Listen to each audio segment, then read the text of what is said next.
couple of weeks ago, we were having a conversation, and people were, "Hey, what you doing?" All right, I see.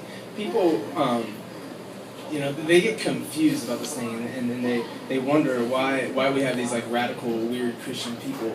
Well, I want to answer that question today by telling my story, and so this one's called "It's Personal." Here we go. Now, I'm the kind of guy that wears his heart on his sleeve. You see, some things about me will make you laugh like taffy, but my dark alleys will make you grieve. It all started at the age of 16. I was new to town and looking for my homecoming queen. But the city boy couldn't roll in the country, and lack of options was leaving me all empty. For the very first time in my life, I went from king to pauper, and I was swimming with riches, and then someone pulled the stopper.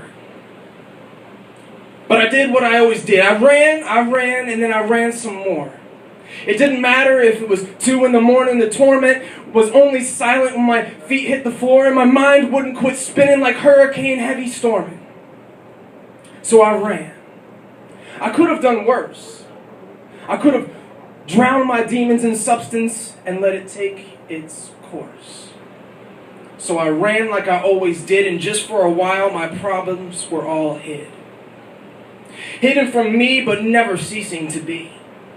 Because when my feet went stop, my heart, like my pulse, would grow heavy and begin to drop. I put so many miles on them sneakers, over 2,000, that's miles, not meters. But with every step I thought pleasured, my injuries grew greatly in measure. And there it was, snap, crackle, pop. It was the day all the running would stop. No friends to give me a ride, I would walk home, limp, trying to cope with the reality that I'm a gimp. That's it. It was over. My future, my hopes, my dreams, all built with crystal blocks, came tumbling down when life threw them rocks.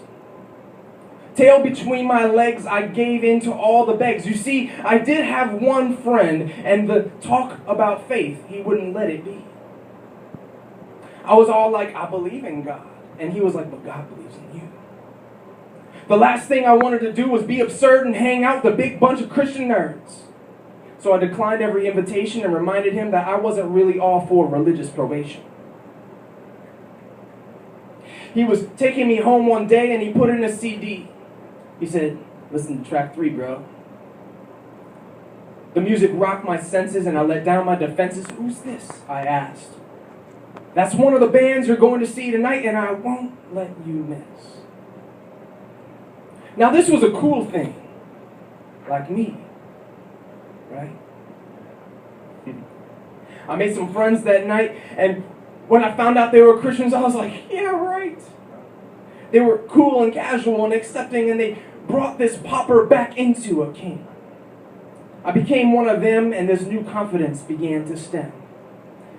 I still miss my legs, but I love the new life given by the one hung by 3 pegs. I had built my life on fragile dreams, but they broke up, and I heard the voice of my king saying, wake up! Life is so much more than this. Money, fame, and fortune will escape you when you meet death's misfortune. So what was worth holding on to? What was the point of it all if we lose it when we take the 6-foot fall? This life is chasing after the wind, a race that you can never win. But I met the one who won it all. Like Usain Bolt, he defeated them all. You see, he didn't just run the race to reach a podium. He ran it for me to make me the world's sodium. He called me salt. And my life, it took a halt. For 16 years, I was looking for life's spice. Now, it's in me. Isn't that nice? He covered me in his glory and said, go tell my story. Now, my response was quick, and I was absolute it would stick. I'm sure you won't have a fit if I keep us private.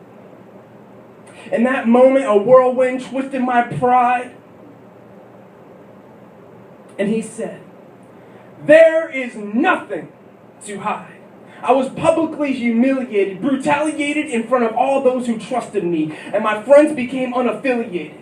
And in my shame, they uncovered me for all to see. I wore a crown of thorns, and they said, I thought he would be king.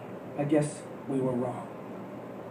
I was God to them, and in a moment, I was nothing. Brutalized beyond recognition, I carried the cross for you and them to start this convention. With every step I took, my anguish greatly measured. And the rejection I suffered was the worst part, did I mention? Even my father, though I had done nothing wrong, he forsook me and refused to look as death came and closed the book. All of this had to happen for you to have the gift I gave when I conquered death and rose from the grave. My tomb is empty so you can be filled. So tell me again, why can't you do as I've willed? So from that point on, I was fixed on a path, a 6-month-old child of aftermath.